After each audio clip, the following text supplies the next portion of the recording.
Hi, I'm Rachel Lancaster, and this is the Magnificent Midlife podcast. This is where we celebrate women in midlife and beyond. We challenge the status quo and bash those negative stereotypes about being an older woman. We're not over the hill at 40, 50, 60. We're just getting started, and the world needs us now more than ever.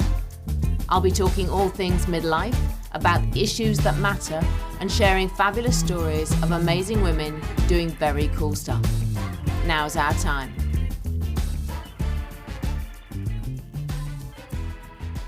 I've been a fan of today's guest for quite some time. Maryon Stewart is known as the pioneer of the natural menopause movement. She created a non-drug but scientifically based program to overcome issues associated with menopause, and she has helped thousands of women. She's written 29 self-help books, and she's also a campaigner for education around drugs. Maryon, it's so lovely to have you here today. Thank you. It's great to be here too. I just have to correct you. I've written my 28th book just came out. I'm still figuring out what the 29th will be, but well, I'm sure I got it from a website somewhere. Oh dear. All right, 28 books. It's still quite a lot though, isn't it? It's quite a lot. Yes, I think. So let's start off. What does it mean to you to manage one's menopause naturally? Well, it's managing without drugs and hormones, and it's doing what Mother Nature intended us to do. And the reason I'm doing this is I actually stumbled upon it accidentally. Many years ago, we started helping women with PMS based on 200 medical papers that are being published. And we helped, in fact, it turned out that we were helping 94% of women be symptom-free within the space of 4 months. And then in the early 90s, there were publications on menopause in the British Medical Journal and the Lancet on the natural approach to menopause. And so we tweaked our PMS program and turned it into a menopause program. And gradually over time, there's been literally thousands of medical papers supporting the natural approach, various aspects of it. And so it's become more and more effective over time. So back in the day, when I was seeing patients on a one-to-one and I had my clinic in Harley Street in London, I used to we had a team of about 13 nutritionists and doctors and nurses, and 91% of the women were symptom-free within 5 months. And then I got into a situation where a few years ago I made 4 little films on my phone for Facebook Live. Had absolutely no idea, but over 1 million women saw those films in the space of 12 weeks. And it was interesting because you mentioned that I was a drug campaigner, and my youngest daughter was given a legal high and tragically she passed away. So I was actually out of the health field for 6 years campaigning, actually, and we did change the law. But when I came back, I hadn't done social media, so I was starting all over again. And I didn't have my TV show anymore, and I didn't have my columns, and I didn't really know what to do. And by that time, I'd married an American man, so I was spending some time in America as well, and I didn't have a network. So I was thinking, so I asked a friend of mine if she could introduce me to a filmmaker, because I'd made lots of films for the foundation I ran, and I'm used to telling stories through film. So she introduced me to someone who was running this Facebook Live course the next day, and that's how come I did it. And then I realized that I can't just go on helping people on a one-to-one. I've got to try and get organized and use all the science that we use in the 5-month program and turn it into a 6-week, just bite-sized chunks. So over 6 weeks to teach women about how to manage naturally and take all the guesswork out of it, and take when you go to what I call Dr. Google, it's so variable what you're going to get. And if you've been up all night and you've got brain fog and you're feeling anxious anyway, then you're not really going to have a clue what to reach for. And sometimes even the pills on the shelves in the high street don't contain what they say on the label. So the whole thing is very, very tricky. And so my mission is to help women to understand how they can manage their menopause naturally and really reclaim their well-being, be the best version of themselves, and make longevity a wonderful experience, as opposed to feeling like it's the end of life as they knew it. Yay! Sorry, that's a long answer. No, I love it. And there's so much information in the book. It really is. There's just everything in there that you would need to know, which is wonderful. But why is it important to you that women can do this naturally? Well, in our last survey on 1,100 women, we found that 37% of them had been given antidepressants, and over 80% of them didn't feel that was appropriate because they didn't have clinical depression.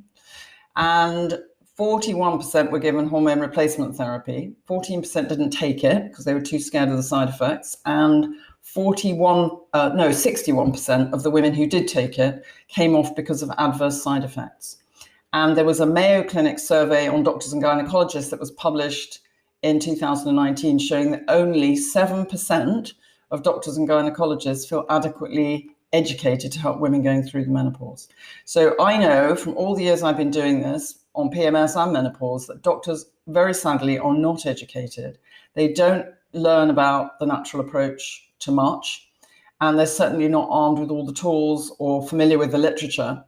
Because I see women going from feeling as bad as suicidal, and certainly leaving the workplace, feeling they can't function anymore, dysfunctional relationships because they can't bear to be touched or they've got no libido. And I see them transform. I would have said to you a few years ago within 5 months, but now I can put my hand on my heart and say even in 6 weeks of the course, which blew me away, these women see a massive light at the end of the tunnel, and they really do get back to feeling better than they can remember. And so it's compelling, and I feel it's unjust that women don't have the tools and the information, the knowledge and the support to help them get through this transition, because it is only a transition, and you can come out the other end of it feeling turbocharged if you know how to meet your needs, if you have what I call a midlife refuel, and that's all you need to do. And so I've tried to outline that in the book. So the book has turned out to, I didn't really mean to write this book, but I just felt that, because I had written other books on menopause, but I just wanted to write this as it's effectively the manual for my 6-week course. Plus, there's a part of it that teaches women how to manage after menopause, because your symptoms aren't magically going to go away because you've got no estrogen and low levels of nutrients. And so I see women in their 70s who are still suffering. And because we weren't living more than to 50, 100 years or so ago, but now when 40 something represents halfway for so many of us, we need to not just overcome our symptoms, we've got to future-proof our health so that we're not sitting ducks and more prone to things like heart disease and osteoporosis and dementia, because all of those things can be prevented. And it's just beyond sad that women don't have the knowledge. But there are many people out there who will say that, HRT can fix the problems for menopause, and it can look after your heart health, and it can look after your bones. So I'll just tell you my little story, because I know that your approach works, because I also personally experienced it when I went, part of it. I went through early menopause at 41, and I was able to reverse that diagnosis through diet and lifestyle changes. So I realized very early on, that was 13 years ago, but I realized that we can have so much more impact over our health. But even then, I was advised to take the HRT because particularly of my heart and my bones. So why do you think it's still better for us to, why not just have the HRT, because it can do everything and it can protect our bones and heart, supposedly? I don't know. I struggle with that. Personally, I don't know whether it's fact or fiction and what evidence there is, but I'd be very interested to know your thoughts on that. Okay, I've got various thoughts on that. I don't think HRT was regarded by the majority of the medical profession as a treatment for life. And also, if you take HRT, it doesn't correct your nutritional deficiencies. And I know we haven't talked about that yet, but we need to talk about that, because the research shows that billions of women have got nutritional deficiencies, and that affects your brain chemistry and your hormone function. So it's only going to do part of the job, and there's no reason why someone can't take HRT and come on our program and have the midlife refuel. However, what we do as well is we teach women, and there's plenty of medical evidence to support this, we teach women how to consume naturally occurring estrogen. So when you look under the microscope at estradiol, which is the estrogen that you had before menopause, and Mother Nature's estrogen, the phytoestrogens, they look almost identical. It's a bit like spot the difference. They're not the same, but they look so similar that you can fool the brain into thinking you've got normal circulating estrogen. And so therefore, the brain doesn't think you've got empty estrogen receptor sites, and it stops trying to kickstart your ovaries back into function, and your symptoms like hot flushes and night sweats disappear. So some people come to me because they want to wean off HRT. And it's really important, I'd say to anyone taking HRT, if you want to come off it, do not come off it suddenly, because you can get really aggressive symptoms. So what we tend to do, in conjunction with the person's doctor, we wean them off the HRT gradually. And what we're essentially doing, if you had, let's say, an egg and spoon race, and in one lane you had HRT, in one lane you had Mother Nature's estrogen, and in the next lane you had the harmful environmental estrogens, which come from pollution and pesticides and plastics and so on. Mother Nature's estrogen would win the race, jump into the receptor site, seal off the space. And so what we're effectively doing is satisfying the receptor site and actually making the HRT redundant. So when we wean the women off the HRT, they don't have any symptoms and they don't notice that the HRT is going.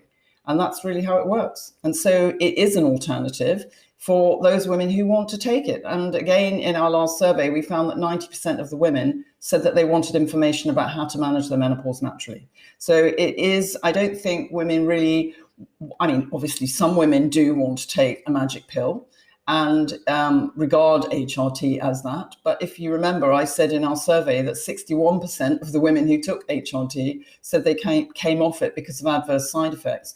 And some women can't take it. You know, if you've got breast cancer in your family, or if you suffer with migraine or clots in your blood, then you really are not a candidate for HRT. So there has to, and if you've had breast cancer. So, you know, there's got to be a good alternative. And this is it. I've been doing it for 28 years, and I regularly see miraculous transformations. And women feel that they've just got their lives back. One of the women I talk about in the book, because there's lots of women sharing their stories in the book, one of them is Professor Jo Brewis, who was the co-author, one of the co-authors of the Government in the Workplace review on menopause, which came out in 2017. And I met her at a conference, and she was afraid because her parents had had early Alzheimer's and she couldn't string a sentence together or even remember her colleagues' names, that she was going down the same path. And she had other symptoms. She was feeling tired, and obviously it affected her mood. It made her fearful. And she had spots on her face for the first time and an upset tummy. And I said, come on our course and just see what happens. And within the space of a few months, her symptoms had gone completely. And she described, we made a film with her last year, and she described herself with a big smile on her face as practically a new woman. And instead of leaving the workplace, she was made head of department at her university. So we see there's other women in the book, you know, a midwife who had what she was told was a mental breakdown. She was curled up in a ball at home. She was signed off work. She's now back at work and leading a whole team of midwives, delivering babies and having a fantastic time. And had 2 little grandchildren in the meantime, 2 babies, and is able to get down on the floor and play with them and really enjoy her life on all those levels. And so I see this going on, and I feel passionately that everyone has a right to this information. We can't be expected, we're the fastest growing sector in the workplace. We cannot be expected to carry on performing when we're running on empty. And that's what we do, isn't it? We get to midlife. So many women get to midlife and we're running on empty.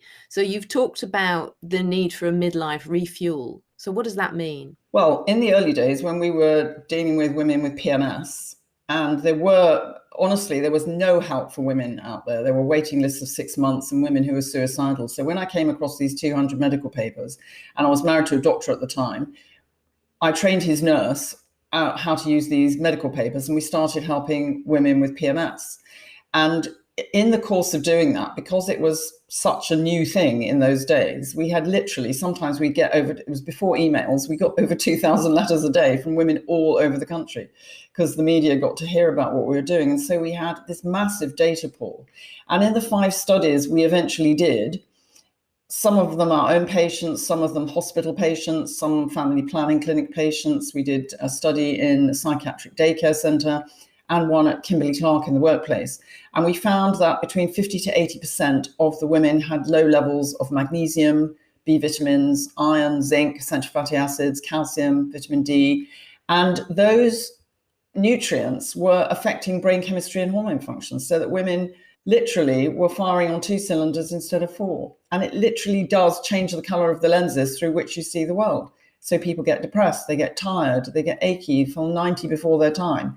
And all of these things are because they're running on empty. So when we've had babies and done some breastfeeding and maybe lived life in the fast lane and drunk a bit too much alcohol and got to midlife, our nutrients are in our boots and we can't function properly. And so it's a question of learning how to meet your needs. So in the book, I focused on the physical signs of vitamin and mineral deficiency because Mother Nature in her wisdom shows us signs in our skin, hair and nails. So for example, if you get cracking at the corners of your mouth or red patches at the side of your nose, dry skin, greasy skin, split, brittle hair, dull hair, falling out hair, your nails are dry and crispy and they're breaking or ridged, all of those things, pimples on your upper arms and thighs, I can just go on and on. There are so many signs, but we never learn about them. So we're born as babies with millions of eggs. We have no roadmap. We have no manual. No one teaches us how to deal with anything. And then we get to this ghastly mess at midlife. And our surveys on thousands and thousands of women show us that women feel that this is the end of life as they knew it. And it's a terrible situation. It makes for mental illness and depression. It isn't mental illness and depression. It's just they're running on empty. And so when we give them this refuel, it has an amazing effect. And it just wakes them up again. The brain chemistry starts working normally. It's like the conductor in an orchestra conducting with both arms instead of one tied behind his back. You know, it's just different. So what are the most common issues that women present with when they come and talk to you? I think when they get to me, I'm usually their last resort because they've tried so many things. And I describe my program as a pie. So it's got all these different segments. It's not a magic pill. You need to have a taste of each bit to get the benefits. So I had someone on, because everything I do now is virtual. So I had a call this morning, a Zoom call with someone who's suicidal, and that's not uncommon. Other women who feel that they've got early onset Alzheimer's or dementia, people who are having panic attacks and palpitations, some of them who have been admitted to hospital even thinking they're having a heart attack. And it turned out that it was just associated with their menopause. Certainly people who are achy and obviously having terrible hot flushes and night sweats. I'd say low libido was probably the next thing, although they don't normally just come for that because they don't know that they can reverse that. And our relationship survey on over 800 women showed that 70% of women feel switched off below the waist at midlife, and over 50% of them have got vaginal dryness, so sex becomes really painful. And that's probably the best kept secret in the whole world because they don't even talk to their best friends about it. It's so awful. And we've surveyed men, and men feel scared and frustrated and rejected and just don't know where to begin to have the conversation. And the women don't want to talk about it really either because they're afraid they're opening a can of worms, and maybe when their partner knows the real situation with their body and how they really feel, might go off and choose someone else. So let's start with low libido and dry vaginas. Why not? Let's dive on in there. So what's your advice for low libido and dry vagina, other than finding a new partner and having an exciting time with somebody else? Well, I don't think that would really work, to be honest. If you have got a dry vagina and it's all split and sometimes bleeding, having a new partner might be the worst nightmare on the planet because it's just going to make you feel worse, and not to mention what it's going to do to your self-esteem. So let's take this bit by bit. First of all, I encourage women to sort out their vaginal tissues first before they think about libido. Sometimes libido comes back automatically because don't forget, when you're in what I call economy mode and you've got low levels of all these nutrients, you are firing on 2 cylinders instead of 4, and therefore things like sense of humor, energy, and libido are all luxury commodities. Yes, they all go out the window, don't they? Yeah. So sometimes when you have this refuel, your libido comes back all by itself, and we don't need to do anything about it. But we do need to do some work to get the tissues under control in the vagina. Now, the first paper I ever read on the natural approach to menopause was a study that was done at Monash University in Australia, where this was in 1990, they gave women red clover, soy, and flax seeds, and they found they were able to bring about a similar change in the lining of the vagina as they would expect to see in women taking HRT. Obviously, that made me sit up and think, but certainly when you take in naturally occurring estrogen, because you're filling the receptor sites, the factory in your body that was making those wonderful mucus cells and the elasticity in the tissues goes back into production. So we do it with diet, and we also use, in the UK, we use omega-7, which is a seed buckthorn product that has been through clinical trials and shows that it helps to restore the environment in the vagina. So we use that as well. And for the majority of women, that works. And there are some creams that you can use as well. And we tend to use those. I talk about them in the book. And in chapter 4 of the book, I talk about supplements as well, because it's not just about diet. It's about taking some supplements that have been through clinical trials for your own particular symptom set, and choosing the ones that are standardized, that do contain what they say on the label, and that have been shown to be safe and effective. And that's definitely not every supplement. I know you were on that Clubhouse session with me last night. You may have heard me say that we were asked to recommend a supplement that contained isoflavones, these naturally occurring estrogens. I won't mention the name. In fact, I don't even know if it exists anymore. It shouldn't, because they claimed it contained 39 milligrams of isoflavones, but actually an independent analysis showed that it contained 1 milligram. And so I get very angry when women go and make purchases and they're being duped into thinking it's going to be a solution when it really isn't.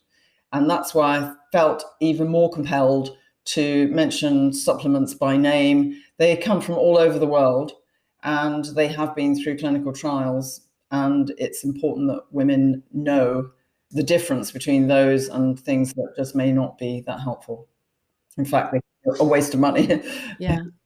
And it's really difficult because it then gives the whole natural menopause field a bad name, doesn't it? Because people will they'll latch onto that. So, for example, people who are more keen on the HRT route will latch onto the fact, well, this isn't scientifically proven and that doesn't work, or has been shown to be, not what it says it is. So, yeah, it's very frustrating. But also, if you are familiar with the literature, and you have, you're a specialist in your area, you should have read everything. So you should have read the fact that there are some things that have been through good science. And equally with bioidentical hormones, and I'm not criticizing hormones for a second, but some bioidentical hormones were actually banned by the FDA in America, as they said that they were dangerous. So there are some better products in the HRT basket and some not so good products. So it's just familiarizing yourself with what's good and what isn't.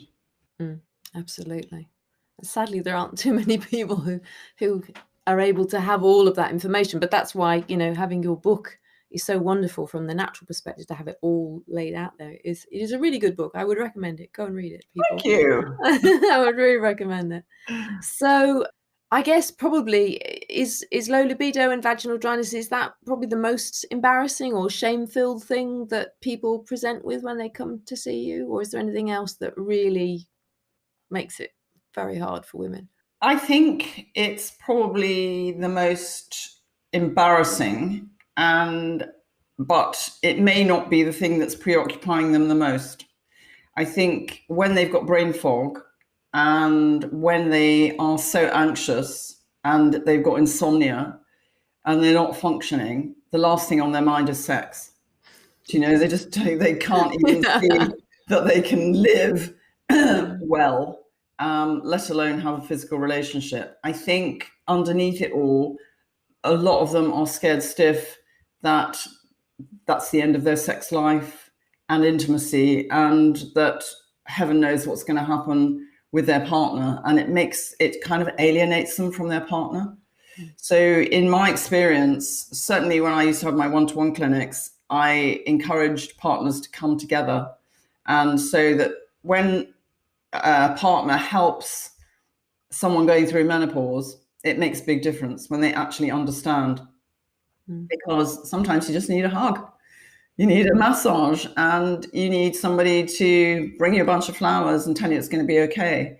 And it is going to be okay if you have got the roadmap and you know how to get yourself back into good shape again, it doesn't take very long. It's a few months, and you'll see a massive light at the end of the tunnel. And probably because we go downhill so slowly as women, because we're bottom of our own priority list, we don't realize how far down we've gone until we come up again. And so therefore women say, I remember Sherry Lungi, the actress, when she was a patient of mine years ago, she said she felt 500 times better. And I didn't pay her a penny to say that, but she did. She just felt, she couldn't remember when she was reading her script, she couldn't remember the script. And then she'd go bright red and be melting and, afraid that would be picked up on the camera. There's just so many tricky things for women. I had one woman who was CEO of a company, and when she had a hot flush, she used to pass out. Imagine how she felt in front of the men in her team. Oh my goodness. It was just awful. So, and obviously it's not, I'm telling you about extreme cases, but equally there are women who suffer mildly to moderately, and the book will be very good for them because it will just give them information and they don't need any hands-on help. The ones who are having a terrible time probably do need some extra help. And these days in January, we set up the Midlife Refuel Club on my website. So people can come and join the community. And we've put tons of self-help information in there, webinars and films and handouts and downloads and all that kind of thing. Plus I do a live session every week so people can come and join that and get their questions answered.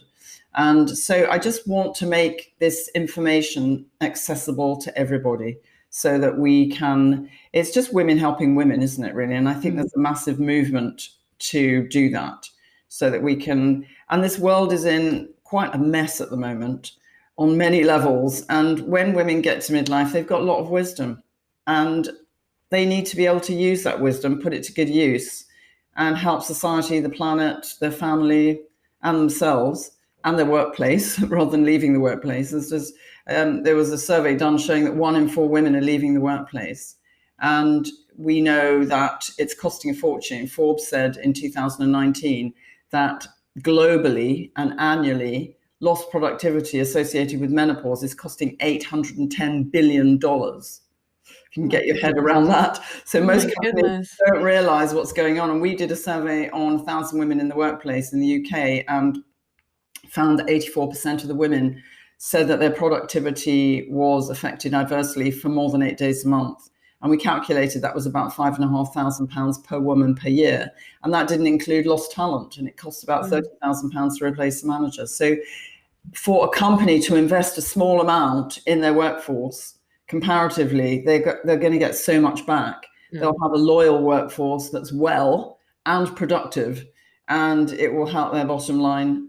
And I think in the absence of doctors being educated, that's really what's happening at the moment. We've partnered with Virgin Care, and we're looking at just demonstrating how you can take the symptom scores from high to nothing or low, and how you can boost productivity and have women. Also, it does wonders for your self-esteem, because as women, we've been competing in a male environment probably most of our working lives. We've seen massive changes in the equality stakes, and we don't want to spoil that at midlife and have men point the finger and say, well, look, she's got a desk fan now and she needs more flexible working hours, so let's give her an M badge, and I told you she wasn't equal, and now she's proving it.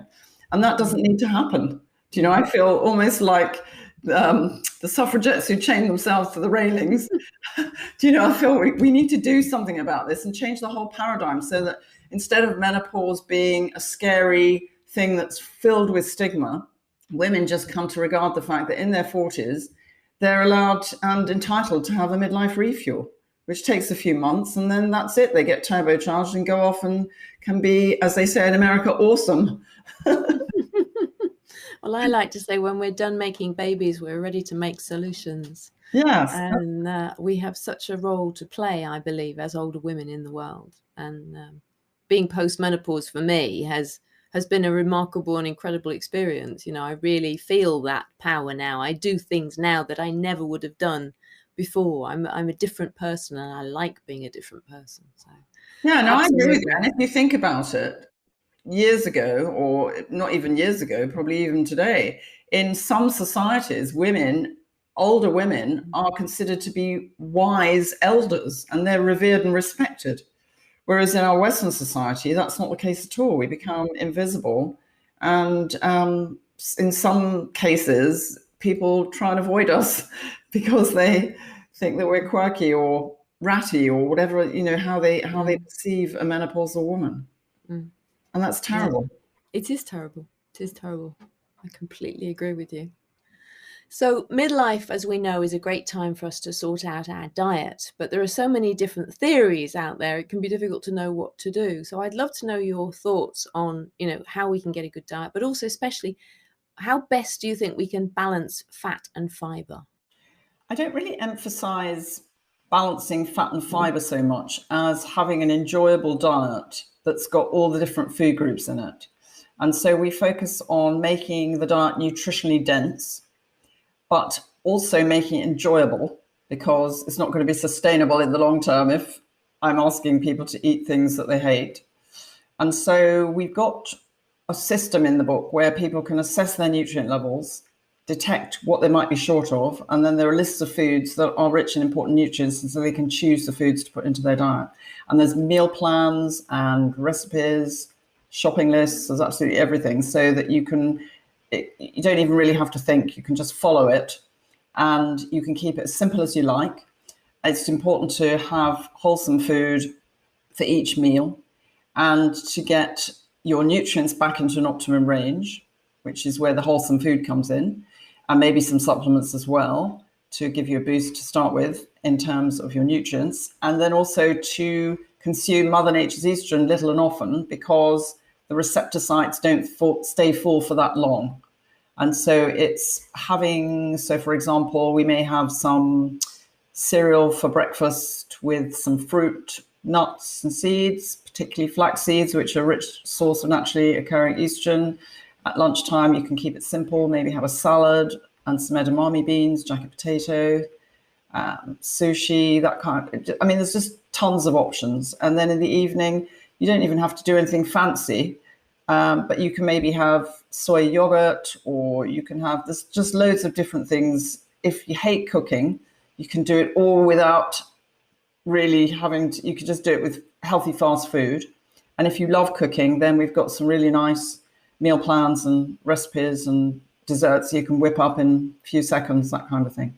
It can be really enjoyable. I remember once I had one of my books, which was Fighter Estrogen Rich Recipes, and we had a book launch at Mosiman's. Anton Mosiman did all the cooking, and honestly, the dishes looked amazing, and the journalists who came thought they had no clue that there was any funny food in there. They thought it was just delicious. Might look quite different to when I make it, but we're not asking people to eat tofu kebabs necessarily unless they want to. And I know also that sometimes we get to midlife and there are certain foods that we can't tolerate as well as before, and bloat can be a real issue, can't it? How can we avoid bloat in midlife? About 50% of the women that we see and in our surveys suffer with constipation at this life stage. Everything's slowing down in your body. When you've got low levels of magnesium, as we found was the most common deficiency, then the gut muscle doesn't work properly. And as a result, you get obviously the motion stagnating, and then you can get windy and bloated. Also, when you've got low levels of nutrients, the brain doesn't understand that certain foods and drinks are wholesome, and it can think they're toxic, and you can get an antibody reaction. So you can get fluid being dragged into your cells in an attempt to flush out the so-called toxins. So sometimes women on our program can actually pee out 7 pounds overnight when they change their diet, because they're not making these antibodies anymore. They haven't got the excess fluid. So it's really different for everybody, because we've all got a different history, we've all got different tastes, and our bodies work in different ways. So, which is why the book gives the people the opportunity to find the right kind of program for them, which is what we're effectively doing when people come to me and to our clinic. Then we help them to choose everything that's going to work for them. And even then, we don't always get it right first time. It's a process, a suck it and see process to see what works over time and what works at different phases. Because if you're going through perimenopause, you may need a certain regime, and then suddenly you hit the next phase in the journey and it may not be working quite so well, and you have to tweak it and look at some other tools. And the lovely thing is that there are so many tools. And so if one thing isn't really working, then we can find something else that is. I think that's so important, isn't it? Because I think a lot of women, sometimes they discount the natural route because they say, oh, I tried that, it didn't work. Oh, and I tried that, it didn't work. But as you've said before, it's so many things, isn't it? And so many things to try and be curious about what's working and what isn't working, and tracking it as well to see, how well it's working. Yes, but also you can't just take a pill for, 4 weeks and think that's going to be magic. Because for a start, the clinical trials last for more like 3 months. And it's not going to be one single thing that does it. It's really, I equate my program to the equivalent of a 5,000 mile service. You've got this far in your life, you're running on empty. It's like you come into the pit and you do need to be serviced and educated and nurtured and supported while you have the refuel, and then go out the other end feeling that you can get back onto the fast lane and do all the things you want to do in your life without being overwhelmed by symptoms. I've got another embarrassing issue I'd love to ask you about, because I know you're comfortable talking about these things. So urinary tract infections, that's a really sexy topic for my podcast, but it is an issue in midlife. As we go through menopause, we can suffer from more of them. So why does that happen, and what can we do about it? Well, and it's common, particularly after sex as well. People get, when they get brave enough to start having sex again, and then they find they get a UTI, then that's pretty rough. Okay, so what's going on is low levels of magnesium don't help, and nor do low levels of vitamin D. And everyone should be taking vitamin D at the moment anyway to help to boost their immunity because of COVID. But those two nutrients have certainly been found to be necessary for normal bladder function and can reduce the incidence of UTI. But also what's happening in those tissues is they're getting thin, like the tissues in the vagina. And so in the course of taking Mother Nature's estrogen into your regime, you're getting the factory lights back on again, and you're satisfying the needs of the receptor sites. So the brain thinks you've got normal circulating estrogen, and you make all those cells that kept the tissues in good shape. And the research even goes as far to show that you can reduce the depths of wrinkles on your face by consuming these things. So it has a very positive effect on your skin, hair, and nails, as well as the important little places. And so we find that not only do women not get recurrent infections, but they're also not waking up in the night peeing 7 times a night. They start sleeping through the night peacefully, and their body starts behaving as it should, as opposed to feeling like an old lady. That's all brilliant. That's fantastic. I love that there are so many options, that things that we can do and try. And I think it's incredibly, as you said earlier, it's incredibly empowering for women if we can take back control of our own menopause experience, that we're not just sort of these helpless things going, oh, menopause is terrible, but actually we can reframe it and we can reposition it and we can take back our control, which is really good, I think. Yeah, so if somebody invited you to go to a 5-star retreat to have, off somewhere exotic like India or whatever, to have a detox and all of that thing, you'd think, oh, that sounds amazing. I can have a break from my life. I can go and have a refuel. And so really, I want women to think about this phase in their life like that. I want them to think, I'm going to take a window now. Like people take a leave of absence from work. They can still go to work, but I'm going to take a window where I'm going to spend a few months nurturing myself, learning how to meet my needs for this next life stage. And so I can actually feel better than I remember, and know that that's possible. And if women go away from this broadcast knowing that that is possible, and they've got hope in their heart that they can feel better, then I think between us we'll have done a good job. Thank you for listening to this episode of the Magnificent Midlife Podcast.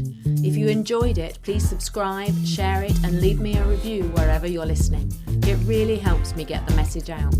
You can find out more information about this episode in the show notes at magnificentmidlife.com. That's also where you'll find strategies, support, and resources to help make your midlife magnificent. Get clarity on how to make the most of your next chapter. Help me change the world, one magnificent midlife woman at a time.